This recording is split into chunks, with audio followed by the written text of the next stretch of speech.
साथियों, जन्म शताब्दी पुस्तक माला 65 उपासना साधना आराधना प्रवचन आपको पढ़कर सुना रहे थे। पृष्ठ 22 से पढ़कर सुनाते हैं पिछले वीडियो के तारतम्य में। साथियों, हम बतला नहीं सकते कि कितनों ने हमारी आरती उतारी है, कितनों ने हमें प्यार किया है, हम बतला नहीं सकते। ये क्या हो गया? यह है हमारा बोया एवं काटा का सिद्धांत। यह है हमारी आराधना समाज के लिए, भगवान के लिए।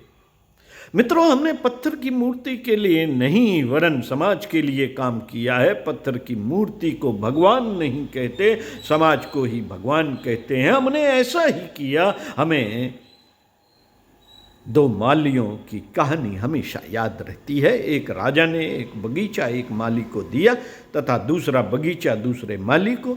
एक ने तो बगीचे में राजा का चित्र लगा दिया और नित्य चंदन लगाता, आरती उतारता तथा 108 परिक्रमा करता रहा। इसके कारण बगीचे का कार्य उपेक्षित पड़ा रहा, बगीचा सूखने लगा। दूसरा माली जो राजा का नाम भी भूल गया, परंतु वह निरंतर बगीचे में खाद पानी डालने, निराई करने का काम करता रहा। इससे उसका बगीचा हरियाली से भरा पूरा होता चला गया। राजा 1 वर्ष बाद बगीचा देखने आया तो पहले वाले माली को उसने हटा दिया, जो 108 परिक्रमा करता और आरती उतारता था। दूसरे उस माली का अभिनंदन किया, उसे ऊंचा उठा दिया, जिसने वास्तव में बगीचे को सुंदर बनाने का प्रयास किया था।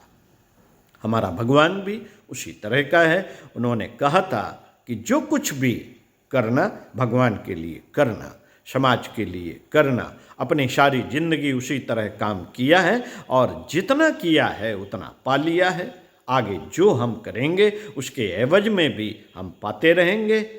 आपका तो हमेशा दिल धड़कता रहता है। आपको तो भगवान का नाम लेना सहज मालूम पड़ता है, पर भगवान का काम करना मुश्किल पड़ता है तथा उसके लिए पैसा लगाना तो और भी मुश्किल मालूम पड़ता है। यह आपके लिए मुश्किल हो सकता है, परंतु हमारे लिए तो यह एकदम सरल है। हमारे दिमाग और शरीर, साहित्य, हमारी प्लानिंग को देख लीजिए, ये हमारी सिद्धियां हैं। ज्ञान की थाह आप पा लीजिए, हमारे धन की जानकारी ले लीजिए, हमारी भावना को देख लीजिए। कितने लोग हमारे दर्शन को लालायित रहते हैं। यह हमारी सारी की सारी प्रत्यक्ष सिद्धियां हैं। रिद्धियां तो हमारी दिखलाई नहीं पड़ती। हमें खूब आराम से नींद आ जाती है। पास में नगाड़ा भी बजता रहे तो भी कोई परवाह नहीं। चिंता हमारे पास नहीं है, हम निर्भीक हैं। आत्मसंतोष हमारी रिद्धि है। हमारा लोक सम्मान बहुत है। लोक सम्मान उसे कहते हैं जिसमें जनता का सहयोग मिलता है। भगवान का अनुग्रह भी हमें मिला है। अनुग्रह कैसा होता है? कहते हैं कि देवता ऊपर से फूल बरसाते हैं, हमारे ऊपर हमेशा फूल बरसते रहते हैं, जिसे हम प्रोत्साहन, साहस, हिम्मत, प्रेरणा, उत्साह, उम्मीद कह सकते हैं। देवता इसे हमारे ऊपर बरसाते रहते हैं। मित्रों, हम अपने पिता के वफादार बेटे हैं। हमने उनके धन को पाया है क्योंकि हमने उनके नाम को बदनाम नहीं किया। हमने अपने पिता की लाज रखी है। हमने अपने पिता के व्यवसाय को जिंदा रखा है। हमने उनके बगीचे को हमेशा हरा भरा तथा अच्छा बनाने का प्रयास किया है। मनुष्यों को सुसंस्कारी तथा समुन्नत बनाने के लिए जो भी संभव था, हमने उसे पूरा किया। हमारे पिता हमेशा कहते रहते थे कि दीप से दीप जलाते चलो। साथियों, गुरुदेव कहते हैं कि हमारे पिता इससे हमेशा प्रसन्न रहते हैं, हमसे हमेशा प्रसन्न रहते हैं। युवराज वह होता है जो अपने पिता के समान हो जाता है। हम अपने पिता के युवराज हैं, हम अपने पिता के समकक्ष हो गए हैं। हमने पिता को गुंबज की आवाज प्रतिध्वनि के रूप में देखा है। जो शब्द हमने कहा वैसा ही सुनने को मिला। हमने कहा कि जो कुछ भी हमारे पास है वह आपका है। हमने भी ऐसा ही कहा कि जो कुछ भी हमारे पास है वह तुम्हारा है। हमने कहा कि हमें नहीं चाहिए आपका, उसने भी वैसा ही कहा। भगवान हमेशा हमारे बॉडीगार्ड के रूप में फिरता रहता है। हमारे बॉडीगार्ड के रूप में फिरता रहता है। वह कहता है कि कभी भी हिम्मत मत हारना, साहस मत खोना, किसी से डरना मत। जो तुम्हें तंग करेगा उसे हम ठीक कर देंगे, उसकी नाक में दम कर देंगे। वह परेशान एवं हैरान हो जाएगा, उसे हम धूल में मिला देंगे। हमारा बॉडीगार्ड आगे आगे चलता है, हम उसके पीछे पीछे चलते हैं। हमारा पायलट आगे चलता है, बॉडीगार्ड पीछे चलता है। हम सुरक्षित होकर मिनिस्टर के तरीके से शानदार ढंग से चलते हैं। यह हमारा प्रत्यक्ष चमत्कार है जो आप देख रहे हैं। आध्यात्मिक क्षेत्र में सिद्धि पाने के लिए अनेक लोग प्रयास करते हैं, पर उन्हें सिद्धि क्यों नहीं मिलती है? साधना से सिद्धि पाने का क्या रहस्य है? इस रहस्य को जानने के कारण ही प्रायः लोग खाली हाथ रह जाते हैं। मित्रों, साधना की सिद्धि होना निश्चित है। साधना सामान्य चीज नहीं है, यह असामान्य चीज है, परंतु साधना को साधना की तरह किया जाना परम आवश्यक। साधना कैसी होनी चाहिए, इस संबंध में हम आपको पुस्तकों का हवाला देने की अपेक्षा एक बात बताना चाहते हैं, जिसकी आप जांच पड़ताल कभी भी कर सकते हैं। हम 75 साल के हो गए। कहने का मतलब यह है कि हमारे पूरे 75 साल साधना में व्यतीत हुए। यह हमारा जीवन एक खुली पुस्तक के रूप में है। हमने साधना की है, उसका परिणाम मिला है, और जो कोई भी साधना करेगा उसे भी परिणाम अवश्य मिलेगा। हमें कैसे मिला, इसके संदर्भ में हम 2 घटनाएं सुनाना चाहते हैं। पहली बार हमारे पिताजी हमें महामना मदन मोहन मालवीय जी के पास यज्ञोपवीत एवं दीक्षा दिलाने के लिए बनारस ले गए थे। मालवीय जी ने काशी में हमें यज्ञोपवीत भी पहनाया और दीक्षा भी दी। उस समय उन्होंने हमें बहुत सी बातें बतलाई। उस समय हमारी उम्र बहुत कम यानी 9 वर्ष की थी, परंतु 2 बातें हमें अभी भी ज्ञात हैं। पहली बात उन्होंने कही कि हमने जो गायत्री मंत्र की दीक्षा दी है वह ब्राह्मणों की कामधेनु है। हमने पूछा कि क्या यह अन्य लोगों की नहीं है? उन्होंने कहा कि नहीं, ब्राह्मण जन्म से नहीं कर्म से होता है। जो ईमानदार, नेक, शरीफ है तथा जो समाज के लिए, देश के लिए, लोकहित के लिए जाता है उसे ब्राह्मण कहते हैं। लोकहित के लिए जीता है उसे ब्राह्मण कहते हैं। एक औसत भारतीय की तरह जो जिए तथा अधिक से अधिक समाज के लिए लगा दे उसे ब्राह्मण कहते हैं।